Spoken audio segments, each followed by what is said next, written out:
নমস্কাৰ বন্ধু বান্ধৱীসকল জৰাগীতিলৈ আপোনালোকক স্বাগতম আমি কৰ্মগতভাৱে ৰাজনীতি বিজ্ঞানৰ টপ 500 কোৱেশ্যনৰ এটা পাৰ্ট লৈ আহিছো আপোনালোকৰ এক্সামৰ কাৰণে যদি কম সময় আছে তেনেহলে এই পাৰ্টটো আপোনালোকৰ কাৰণে বহুত বেছি ইম্পৰ্টেন্ট হ'ব ঠিক আছে আজি আমি কোৱেশ্যন আনসাৰ বিলাকৰ মাজলৈ আহিছো আমি বৰ্তমান the evolution of Indian state and union territory কিছুমান কোৱেশ্যন আনসাৰ অলৰেডি আলোচনা কৰিলো আৰু তাৰ কিছুমান কোৱেশ্যন ৰৈ গৈছিল আজি আমি সেইকেইটাৰ বিষয়ে আলোচনা কৰিম ফাৰ্স্ট কোৱেশ্যন ফজল আলী আয়োগ কেতিয়া গঠন কৰা হৈছিল আমাৰ ভাষাৰ ভিত্তিত ৰাজ্য গঠনৰ বাবে তিনিখন কমিটি গঠন কৰা হৈছিল মই কৈছোৱে সেইকেইখন হৈছে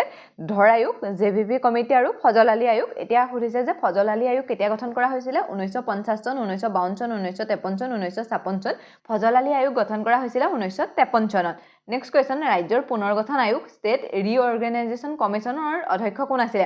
আমাৰ যিখন ফজল আলী আয়োগ সেইখনক ৰাজ্যৰ পুনৰ্গঠন আয়োগ বা ষ্টেট ৰিঅৰ্গেনাইজেশ্যন কমিছন বুলি কোৱা হয় আৰু তাৰ অধ্যক্ষ কোন আছিল বুলি সুধিছে কেএম পানিকাৰ ফজল আলী এইচ.এন. কুঞ্জৰ বল্লভভাই পেটেল ৰাজ্যৰ পুনৰ্গঠন আয়োগৰ অধ্যক্ষ আছিল ফজল আলী নেক্সট কোৱেশ্যন ফজল আলী আয়োগৰ আন দুজন সদস্য কোন আছিল ফজল আলী আয়োগতো তিনিজন সদস্য আছিল আৰু তেওঁলোক হৈছে কেএম পানিকাৰ আৰু এইচ.এন. কুঞ্জৰ মনত ৰাখিব ফজল আলী আয়োগৰ বা ৰাজ্যৰ পুনৰ্গঠন আয়োগৰ সদস্য আছিল তিনিজন সেইকেইজন হৈছে কেএম পানিকাৰ আৰু এইচ.এন. কুঞ্জৰ নেক্সট কোৱেশ্যন ফজল আলী আয়োগে কিহৰ ভিত্তিত ৰাজ্য পুনৰ্গঠনৰ পৰামৰ্শ দিছিল প্ৰশাসনিক সুবিধা ভৌগোলিক অৱস্থান ভাষা আৰু সংস্কৃতিৰ সমৰূপতা অৰ্থনৈতিক কাৰণ ফজল আলী আয়োগ ভাষা আৰু সংস্কৃতিৰ সমৰূপতা ভিত্তিত ৰাজ্যৰ পুনৰ্গঠনৰ পৰামৰ্শ দিছিল তেওঁলোকে খালি এটা কথা একচেপ্ট কৰা নাছিল যে ভাষাৰ ভিত্তিত ৰাজ্যৰ গঠন কৰাৰ ক্ষেত্ৰত ওৱান লেংগুৱেজ ওৱান ষ্টেটটো তেওঁলোকে ৰিজেক্ট কৰিছিল যে এখন ৰাজ্যত এটা ভাষাৰ লোকে থাকিব সেই কথাটো তেওঁলোকে ৰিজেক্ট কৰি যিখিনি লোকৰ মাজত সংস্কৃতিৰ সমৰূপতা আছে আৰু তেওঁলোকে একে ভাষা কয় সেই লোকখিনিক লগাই ৰাজ্য গঠনৰ কথা উল্লেখ কৰিছিল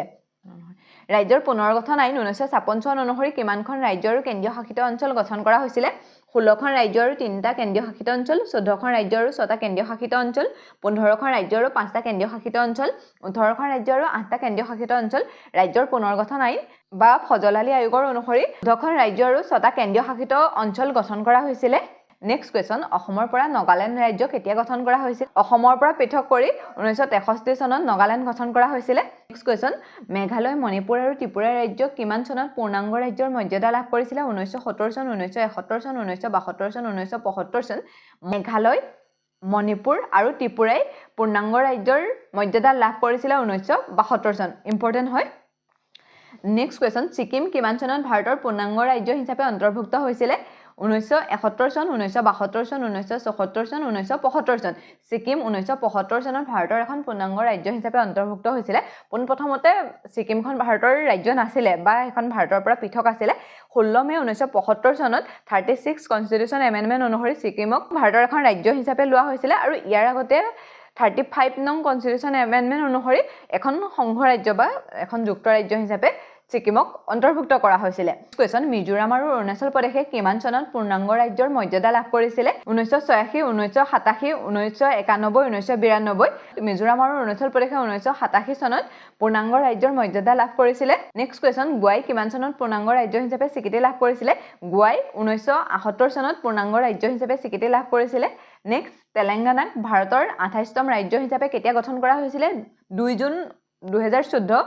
5 জুন 2014 15 আগষ্ট 2014 1 নৱেম্বৰ 2014 তেলেংগানাক ভাৰতৰ 28তম ৰাজ্য হিচাপে 2 জুন 2014 চনত গঠন কৰা হৈছিল নেক্সট কোৱেশ্যন জম্মু আৰু কাশ্মীৰক কেন্দ্ৰীয় শাসিত অঞ্চল হিচাপে কেতিয়া পুনৰ্গঠন কৰা হৈছিল 5 আগষ্ট 2019 চন 31 অক্টোবৰ 2019 চন 26 জানুৱাৰী 2020 চন 15 আগষ্ট 2020 চন জম্মু আৰু কাশ্মীৰক কেন্দ্ৰীয় শাসিত অঞ্চল হিচাপে 31 অক্টোবৰ 2019 চনত পুনৰ্গঠন কৰা হৈছিল নেক্সট কোনখন কেন্দ্ৰীয় শাসিত অঞ্চলৰ নিজা বিধানসভা আছে চণ্ডীগড় দমন আৰু দিউ দিল্লী আৰু পুডুচেৰী আন্দামান আৰু নিকোবৰ দ্বীপপুঞ্জ দিল্লী আৰু পুডুচেৰী দুখন কেন্দ্ৰীয় শাসিত অঞ্চল যদিও তেওঁলোকৰ নিজস্ব বিধানসভা আছে ঠিক আছে আজিলৈ ইমানতে এৰিছো অন্য এটা ভিডিঅ'ত লগ পোৱাৰ প্ৰতিশ্ৰুতিৰে